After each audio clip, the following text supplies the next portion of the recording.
صلوا علی الحبیب۔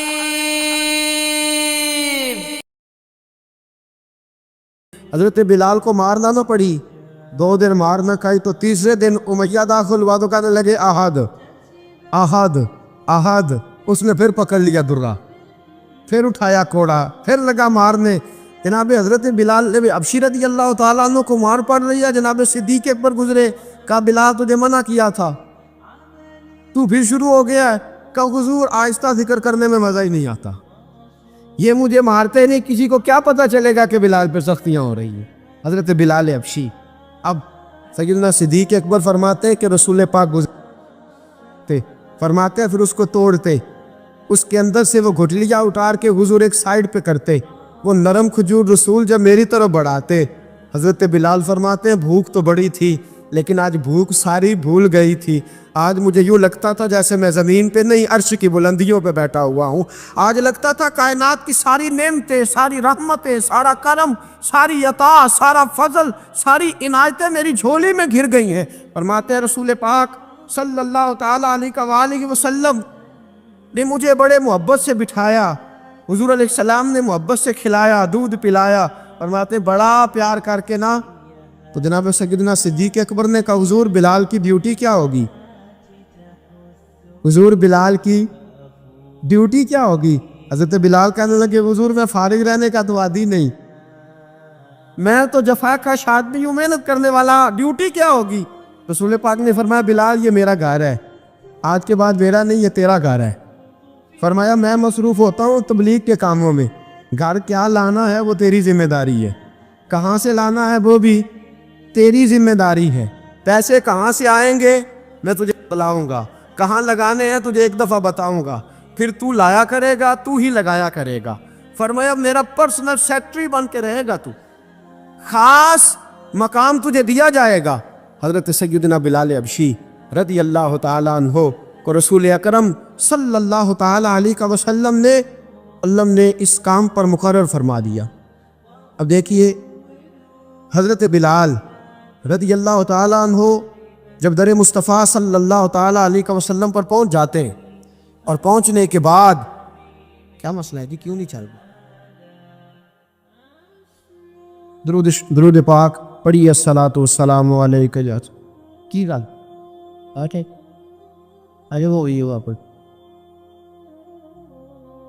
میں یہ گزارش کر رہا تھا کہ حضرت بلال حبشی رضی اللہ تعالیٰ عنہ کو رسول پاک نے یہ ڈیوٹی عطا فرما دی۔